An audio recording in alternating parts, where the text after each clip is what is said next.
Nhasi muchirongwa chedu tinoda kutaura pamusoro pekuchengetwa kwemunhu pachivanhu, kuvigwa kana kuvigiwa kwemunhu pachivanhu. Tiri kuita chirongwa ichi tichida kurangarira zvekare upenyu hwakararamwa naMbuya Stella Lambisai Chiweshe. Muupenyu hwavo hwavakararama pangava nemamwe mashoko pano neapo, asi ndinohutora seupenyu hwakararamiwa nenzira yechivanhu, nenzira yechitema. Vazhinji vanonobata pakuti vakanga vakaroorwa nemurungu.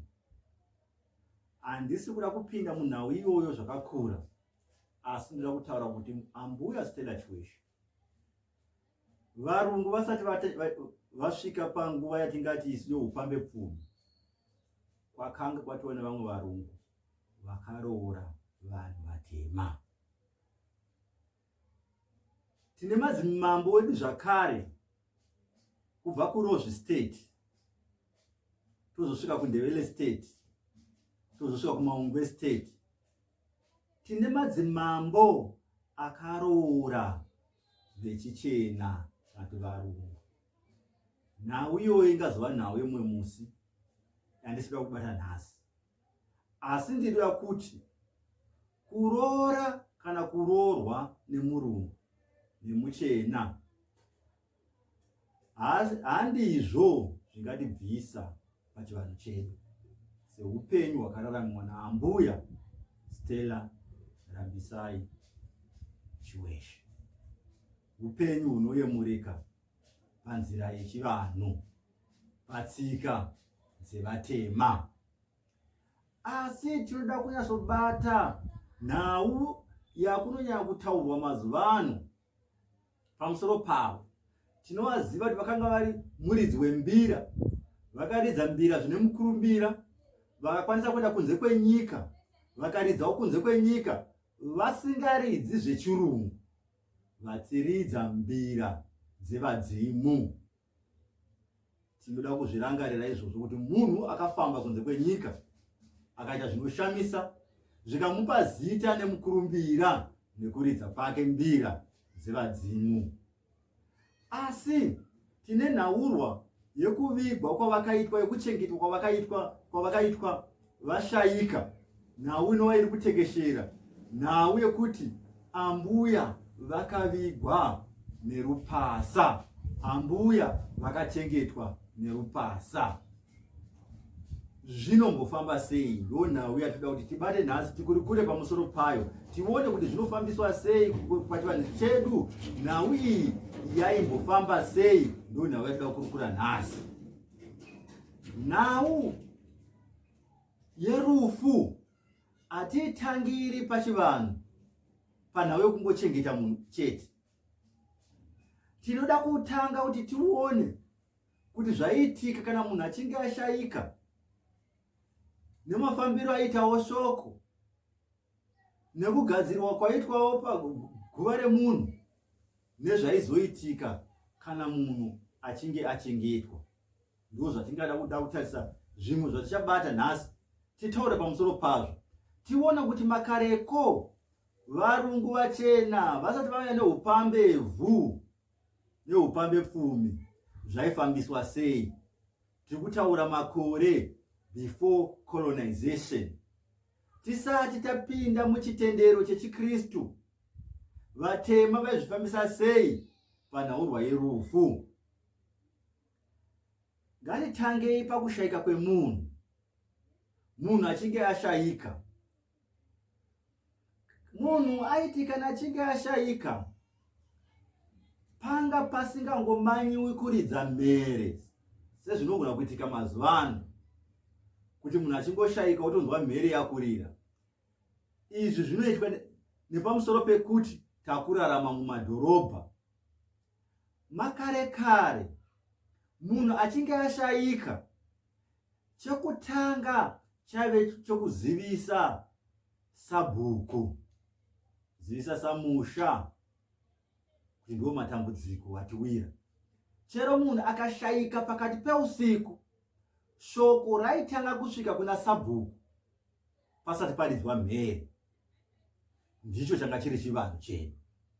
Mhere yaizoridzwa, Sabhuku ave kuziva, shoko rasvika kuna Sabhuku kuti Sabhuku akuziva kuti tawirwa nedambudziko mumana munhu matigere. Ndochaive chekutanga. Zvaizoitika zvakare, mhere yaisangorira zvekare, vaisangoridza mhere. Pane vanhu vakakosha vaitarisirwa kuvepo mhere isati yarira. Vanhu ivava ndevamwe vekuti kana munhu aishayika vasipo, kwaitotsvagwa mumwe wevanhu vakakosha ava kuti anotorwa manheru iwawo kana pari pakati peusiku, atorwe nguva idzodzo. Vachinyasoona kuti munhu ashayika, zvonzi kana asipo anoremekedzeka iyeye, endai munomutora. Paanongonosvika achipinda muruvanze, ndipo pairira mhere. Anenge atoudzwa kunzi kwaitika dambudziko, chiuyai kuno tionere pamwe. Panongonopinda muruvanze, mhere yaibva yarira. Nevavakidzani nedzimwewo hama dzaibva dzanzwawo mhere dzonzwa kuchema. Zvanga zvisingaiti kuti anoremekedzwa wacho ari pedyo ipapo paridzwe mhere asati audzwa shoko. Vanga ndumbopa muenzaniso. Murume ashaya, paifanirwa kunzi tete vange vachitoziva kuti ndo zvaitika, kana kuti vana tete. Zvadaro kana vana tete vaya vari kure, paigona kutsvagwa mumwe angaita satete panguva iyoyo kuti mhere iridzwe. Saka paitotsvagwa munhu angamira satete, anganoudzwa asipo apa kuti mhere iridzwe. Kana vanga vasekuru vari kudiwa, paitotsvagwa, kana vari kure kure, paitotsvagwa munhu angamira sasekuru paanongopinda muruvanze, mhere yobva yaridzwa. Nevavakidzani vave kuziva kuti paitika dambudziko. Mumwe munhu akasvika apa mhere isati yarira, anongonzi urwere hwakura. Varwarisa, zvangova zvanyadenga, urwere hwakura kana uri urwere. Kunze kwokuti chiitiko chaitika vanhu vachiona munhu akashaya, zvinozikanwa nemunhu nedunhu rese, ndipo paikwanisa kuridza vanhu mhere vachibva kwaari kubva. Tingati pamwe afira kurwizi, ndo paiti vanhu vaigona kubva ikoko vachiridza mhere, kana kubva ikoko vakanyarara vachitosvika mumusha voridza mhere. Asi kana achinge afira mumba, shoko raifanirwa kutanga rafamba, ronotaurirwa Sabhuku. Asi kana afira hake kunze kwemusha, sekuti pamwe kwaitika tsaona rumwa nengwena kurwizi, arumwa neshumba musango, vanhu vaigona kuti vachibva ikoko kunotsvaga munhu, vaona kushuva munhu uyu akarumwa akafa, vachingosvika muruvanze vobva varidza mhere. Tanga tichitarisa mafambiro eshoko, kuti shoko raifamba sei kana munhu achinge ashayika. Zvino vanoremekedzeka vasvika, Sahwira avapo. Ndezvipi zvaitevera? Chaizotevera apa kugezwa kwemutumbi. Mutumbi wainyanyogezwa naSahwira kana kuti nemuzukuru, asi Sahwira ndo ranga riri basa raSahwira rekugeza mutumbi wehama yake. Sahwira vaizobata vogeza mutumbi wehama. Mutumbi wagezwa waizorwa mafuta. Wazorwa mafuta paizopetwa mutumbi. Mutumbi makare kare munhu akanga asingavigwi semavigiro atakuita mazuva ano, atingati pachirungu iko zvinoda kuviga munhu ari straight. Munhu aitanga kupetwa maoko makare kare. Mapeterwo aitwa maoko makare kare ndekuti ruoko rwaipetwa rouya apa pamapfudzi apa, urwu rwopetwawo rouya apa, gumbo ropetwa rouyawo pano apa, iri gumbo ropetwa rouyawo pano apa, oradzikwa nekurudyi kwake. Tichazonotarisa futi kuti kana akupinda muguva ndo mapindiro ainoita iyayo, aipinda akaradzikwa seizvozvo. Maziso anenge atovharwa hawo. Ndo zvaitwa pamutumbi. Vavhara maziso, vageza, vazora mafuta. Mafuta vaigona kuzora emombe inenge yaurawa. Ipapo kwaiva kune mamwe mafutawo ezvimwe zvirimwa zvaigona kuzorwa, nemimwe michero yaigona kuzorwa ipapo. Vamwe vaitsvagawo mafuta edzimwe mhuka aigona futi zvakare kuzorwa ipapo. Zvinhu zvakanga zviripo zvichizikanwa. Kwaitova nevanhu vaigona kugara nemafuta akadaro, atingati zvekare pachirungu special fat, yokuzora mitumbi. Vakanga variko vanhu vakadaro vaigona kunokumbirwa mafuta ekuzora mutumbi, vaitogona kugadzira mafuta chaiwo chaiwo ekuti vanhu azokwanisa kuzora. Zvaive zviriko zvekare izvozvo. Ndokaive kari kazhinji kacho kuti kwaive kune vanhu vaitogara nemafuta ari muchitende aizoshandiswa pakuzora mutumbi wehama yenyu. Zvakanga zviriko zvekare. Zvino tava nerufu pamusha. Pamusha chiKristu chisati chauya, sezvakaitika kwaambuya, kwakanga kusingaimbwi nziyo dzekereke, kwakanga kusingaparidzwi sezvakuitika mazuva ano. Takanga tine daviro yokuti mweya womunhu kubva pakushayika kwake unotora mazuva 3 kuti usvike kunyika dzimwe. Saka pamazuva 3 ndipo pakanga pachinzi pari kuchemiwa munhu. Saka munhu aiwanzochemiwa mazuva 3, re3 richinzi ndo pari kusvika mweya wake kunyika dzimu kumbonozorora uri ikoko. Hausi kunopinda mumatare, asi uri kupinda kunyika dzimu kuneve kwake.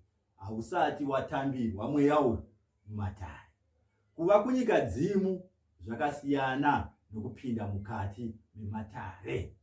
Matare edzinza ekunyika dzimu anozongopindiwa kana munhu achinge achenurwa, arohwa guva, taita magadziro kurova guva, ndo paizopinda munhu mumatare enyika dzimu edzinza. Saka zvadaro panguva yatinge tichichema, zvasiyana nemachemero atakuita mazuva ano. Mazuva ano panochemwa pachifarwa, pachisekwa, pachidini, tichipembera. Zvakanga zvakatisiyanei nemakare. Hatisi kuti vanhu vakanga vasingaseki parufu, paisekewa. Asi kune vanhu vakanga vane chinhano ichocho. Vakanga vachifanira kutora matanho iwayo ekumboti vanhu vambonyevenuka, vamboseka. Varoora, Sahwira nevazukuru ndivo vega vakanga vane kodzero yokuti vanhu vamboseka. Varoora ndipo pavaizoita nzveura, vachitevedzera zvaita mufi pamazuva ake. Ndiyo nguva yataimboonawo vanhu vachiseka panguva yakaita seiyoyo. Kazhinji kana nguva zhinji panenge pachirohwa ngoma, vanhu vachiimba nziyo dzechinyakare, ndiyo dzemudzimu, nekuti vari kuti tiri kuperekedza mweya wemufi kunyika dzimu. Pairidzwa mbira kuperekedza mweya wemufi kunyika dzimu. Nhau yekuchema mufi yakanga iri yekuperekedza mweya wake. Ndosaka vaiti tiri kunoperekedza, tabva kunomuperekedza.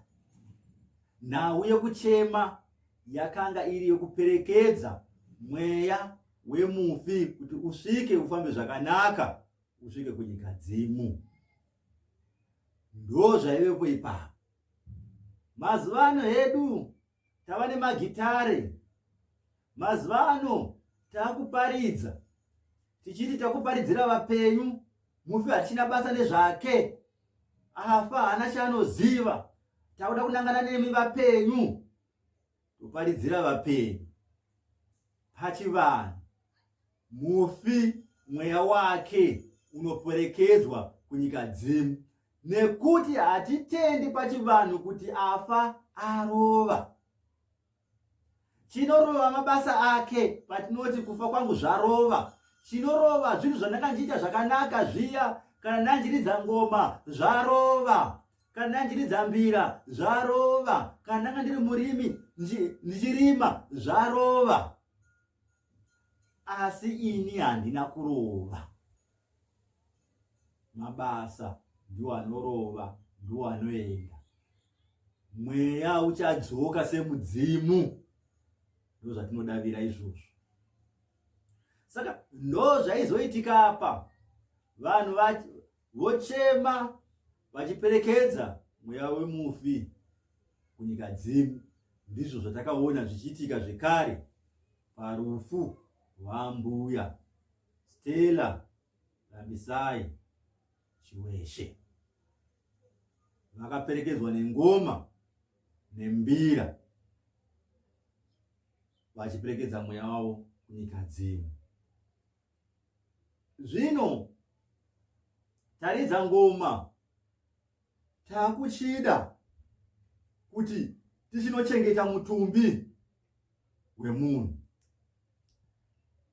Kwaienda hama yake, angava mukoma, vangava baba, ndo vaitanga kunotara guva. Musi unonzi munhu ndo musi wanochengetwa, ndo musi unotarwa guva. Guva ranga risingarari rakatarwa, guva ranga risingarari rakacherwa. Guva raitarwa mangwanani emusi uchachengetwa mufi. Ndo paisvika hama yepedyo yeropa, ndo yaitara guva. Yatara guva, vanochera vochera. Kare vanhu vakanga vasingangochengetwi pese pese sezvatakungoita zvokuti toti nzvimbo ino yatochengetera vanhu. Vanhu vaichengeterwa mumapako, vanhu vaichengeterwa pane dombo. Tichazoona tine mhaka yei vanhu vaichengeterwa mumapako kana pane dombo. Nokuti taiti kana guva richicherwa racherwa, rasvika muchiuno gomba, arairamba richicherwa richienda pasi, raizocherwa richienda nekudivi. Vamwe vanetitonera, kubva panzwi rechirungu rekuti tunnel. Vochera vachienda naro nekudivi. Munhu airadzikwa pasi. Zvakangoroma kuti sezvada kuita mazuva ano, kuti tikatora box tongorisa ipapo zviri straight. Handiti zvakangororama nepapo, totokada ivhu pamusoro pebox redu. Zvinhu zvakauya nechirungu, zvinhu zvemakasiketi, zvinhu zvemacoffin, zvinhu zvakauya nechirungu. Ndo patinoda tisvike pana mbuya Stella Chiweshe, zvinonzi vakaradzikwa, vakachengetwa norupasa. Tinyasopa mufananidzo unonyasa kuti uoneke kuvanhu, a vivid picture, zviri clear, zvinonyasa kuonekwa zviri pajekerere, kuti kana chiti munhu achengetwa norupasa, tiri kurevera.